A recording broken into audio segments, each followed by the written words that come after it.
Pengurus Besar Pekan Olahraga Nasional ke-21 Aceh Sumut melakukan tes event cabang olahraga tenis. Tes ini diikuti puluhan atlet dan berlangsung di venue lapangan tenis Stadion Harapan Bangsa Banda Aceh. Sebanyak 48 atlet tenis Aceh melakukan tes event di venue lapangan tenis Stadion Harapan Bangsa Banda Aceh.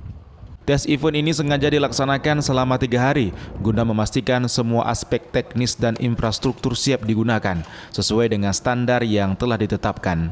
Di venue tenis PON Aceh 2024 tersebut tersedia 5 lapangan untuk bertanding, ruang atlet dan medis serta tribun utama yang mampu menampung hingga 1.000 penonton.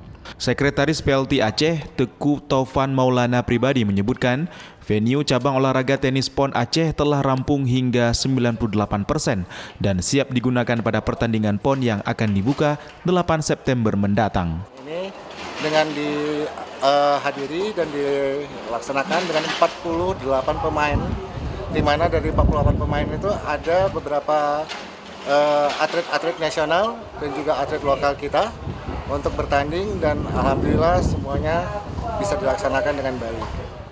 Tes event cabur tenis menjadi kesempatan bagi para penyelenggara untuk mempersiapkan diri meningkatkan kapasitas dan efektivitas para panitia penyelenggara.